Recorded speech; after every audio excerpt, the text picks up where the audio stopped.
The live TV, सच सबसे आगे। नमस्कार, मैं हूं रंजीत झा और आप देख रहे हैं द लाइव टीवी। दुनिया भर में अपनी हैवानियत भरी हरकत के चलते जलील हो रहे इजराइल ने एक बार फिर से वही कुकृत्य किया है।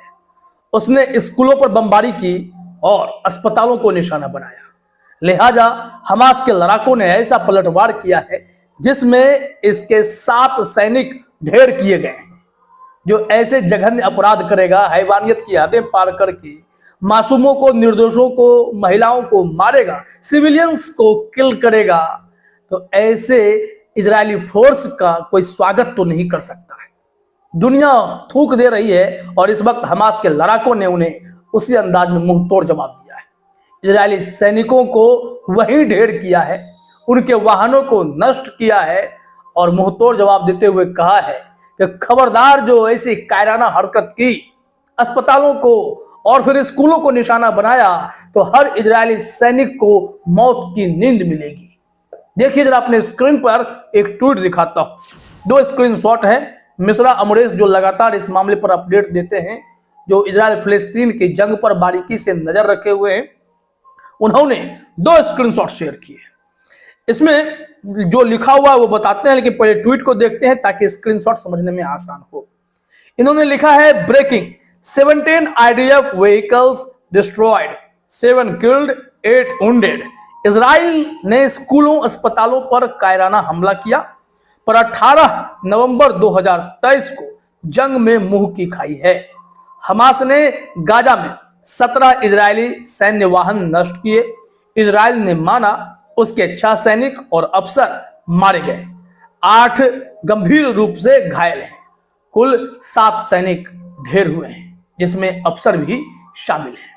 इतना ही नहीं, इन्होंने तो साफ तौर पर बताया है कि यह उसी का पलटवार है, क्योंकि इजराइल ने स्कूलों और अस्पतालों पर कायराना हमला किया और इसमें 7, अब इस वक्त जो जवाबी कार्रवाई हमास ने की, 7 इजरायली सैनिकों को ढेर किया, 17 उनके सैन्य वाहन उड़ा डाले, जिसमें हथियार भी होंगे, और सैन्य वाहन है तो वाहन में सैनिक भी होंगे। और वहीं देखा जाए तो घायलों की संख्या है वो 8 तक पहुंची हुई है। तो ऐसे इजरायलियों को मुंहतोड़ जवाब तो मिलना ही चाहिए, जो कि नापाक हरकत करते हैं, जो जंग के नाम पर हमास से सीधे तौर पर भिड़ नहीं सकते तो मासूमों की आड़ लेते हैं। उन्हें लगता है कि गजा में सिविलियंस को खत्म कर देंगे तो हमास के लड़ाके जंग में हथियार डाल देंगे, लेकिन ऐसा नहीं है। एलन मस्क ने भी कहा था कि अगर जो हरकतें इजराइल कर रहा है, मासूमों को, निर्दोषों को, सिविलियंस को मार रहा है, उससे हमास तो नहीं मिटेगा। हमास की सेना और मजबूत हो जाएगी। हर घर से हमास में लड़ाके ज्वाइन करेंगे और फिर वो इजरायलियों को मुंह तोड़ जवाब देंगे।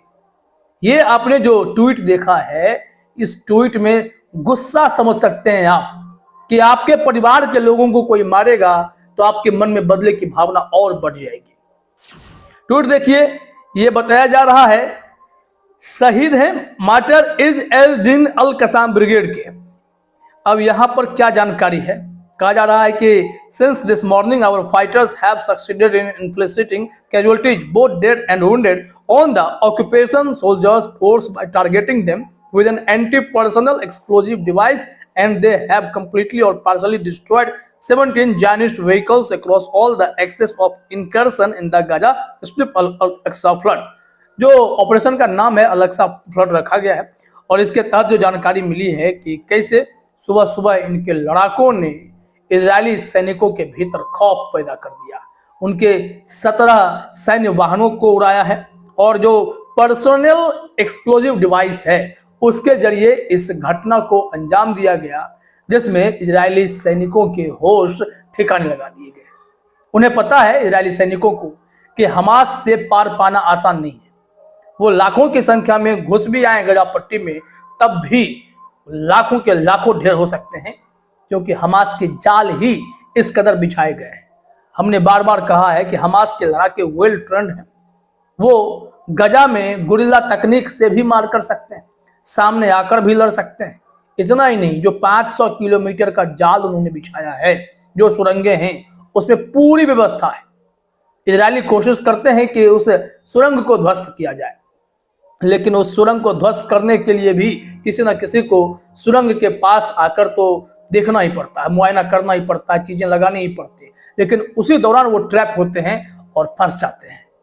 और इस वजह से अब डर से ये लोग टैंकों में छिपे बैठे रहते हैं, बख्तरबंद में छिपे बैठे रहते हैं, इंतजार कर रहे होते हैं कि कोई बाहर निकले।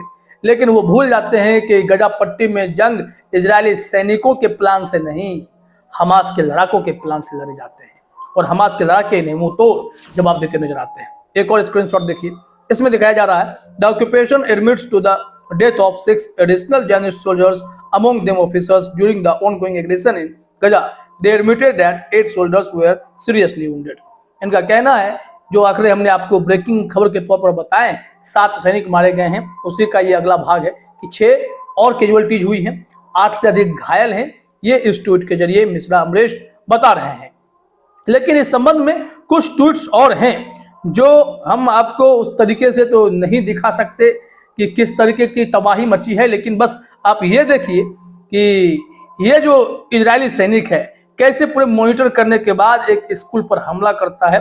एक मॉनिटर पर आप देख सकते हैं और यहाँ देखेंगे कि मिनटों में ही निशाना लगाया गया और स्कूल बिल्डिंग पर ही हमला कर दिया गया है और सीधे धुआं सब कुछ हो जाता है। इसमें लिखा भी गया है Gaza notifications, here is the countdown seconds before the massacre, the moment when the Israeli army bombed the Al Fakhura school.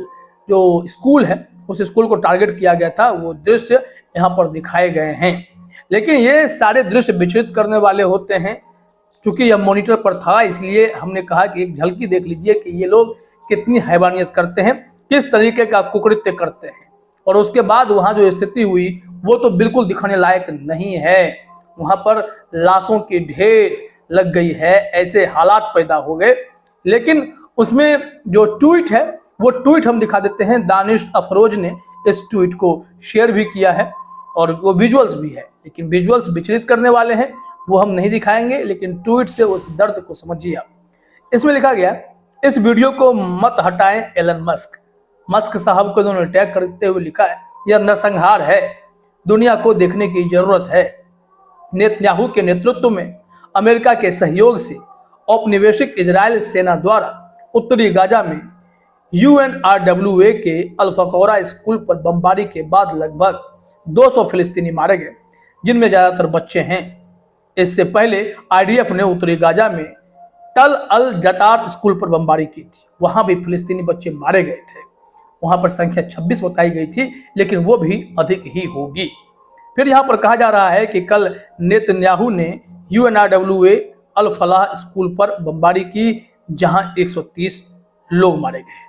ये बहुत ही विचलित कर देने वाला, मन को दुखी कर देने वाला वीडियो है। इसे हम दिखा भी नहीं सकते, लेकिन वो जो आपने देखा कि इशारे पर मॉनिटर पर जो ध्वस्तीकरण का सीन था, उसके बाद वहां जो मौजूद लोग होंगे उनके तो चिथड़े ही बचे होंगे ना, लाशों की ढेर ही लग गई होगी। अब इजराइल इस तरीके से हैवानियत करता है, उन्हें पता है कि वो गजा पट्टी में हमास से नहीं लड़ सकते, तो हमास से लड़ने के नाम पर जो कत्लेआम मचाया है, इसका जवाब क्या इजराइल दुनिया के सामने दे पाएगा? पूरी दुनिया थूक रही है उस पर। मन दुखी हो जाता है ऐसे दृश्य को देखकर। और नेतन्याहू किस पत्थर के बने हैं, कैसा घमंड है कि उस तबाह गजा को अपने कब्जे में लेकर वो क्या ही कर लेंगे।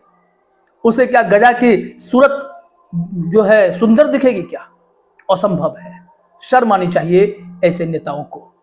फिलहाल इस वीडियो में इतना ही। आप सभी का हमसे जुड़ने के लिए बहुत बहुत धन्यवाद। द लाइव टीवी, सच सबसे आगे।